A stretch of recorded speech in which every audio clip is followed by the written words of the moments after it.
তারিখটা ছিল 10-11-2025।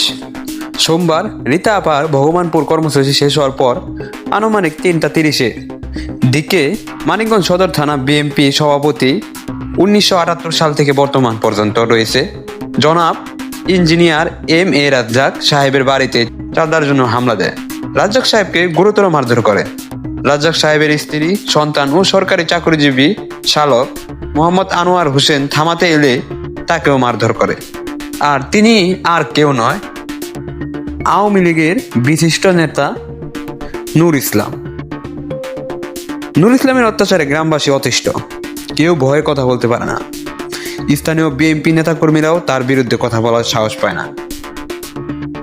ভগবানপুরবাসী নূর ইসলামের হাত থেকে বাঁচতে চায়। যে কোনো সময় নূর ইসলাম কিছু ঘটাতে পারে। নূর ইসলাম হলো সন্ত্রাস, চাঁদাবাজি ও মাদক ব্যবসায়ী।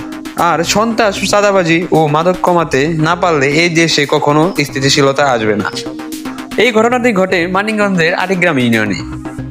বিএনপির মানুষ যদি একজোট হয় তাহলে এর সমাধান করা যাবে, এবং যদি প্রশাসন থেকে কোনো সাহায্য পাওয়া যায় তাহলে এই সমাধান হবে, কারণ এর বিরুদ্ধে কথা বলার কোনো মানুষ নেই। এবং আমার অনুরোধ বিএনপির মানুষের কাছে, মানিকগঞ্জের বিএনপির মানুষের কাছে, যে সবাই যদি কিছু না করতে পারেন তাহলে ভিডিওটা অনেক শেয়ার করে দিন, যাতে যে কিছু করতে পারবে তার কাছে পৌঁছে যায়।